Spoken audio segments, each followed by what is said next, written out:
A client went to the emergency room after he dislocated his shoulder. His English was limited, and he didn't know who the doctor or the nurse was. After waiting for a while, he understood that he has to wait for an orthopedic. And finally, somebody came and just talked to him briefly, and then he went to sleep. He said they put like an injection. And when he was telling me that story, I was kind of surprised, and I said, did they tell you whether he was the anesthesiology, the doctor? No. They just put the injection. And I said, you know, that's very dangerous because you could have been allergic to that injection. And that's when we realized the safety component at the hospital. And also, I mentioned it to him, do you know that you have a right to have an interpreter? Not really.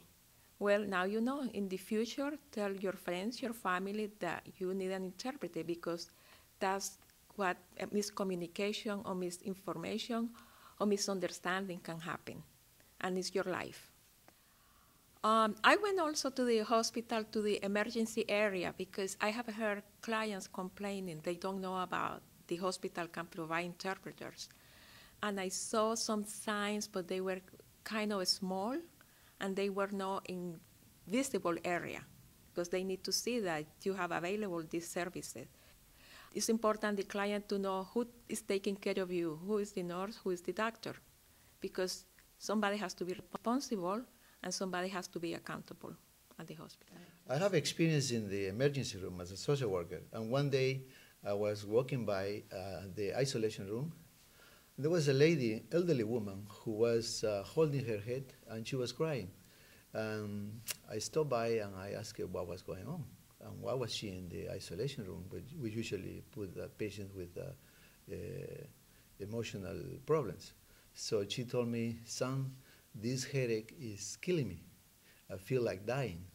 When I looked at her chart and I saw that she was suicidal, and that's the reason why she was put in the isolation room with us and was on a one-to-one supervision.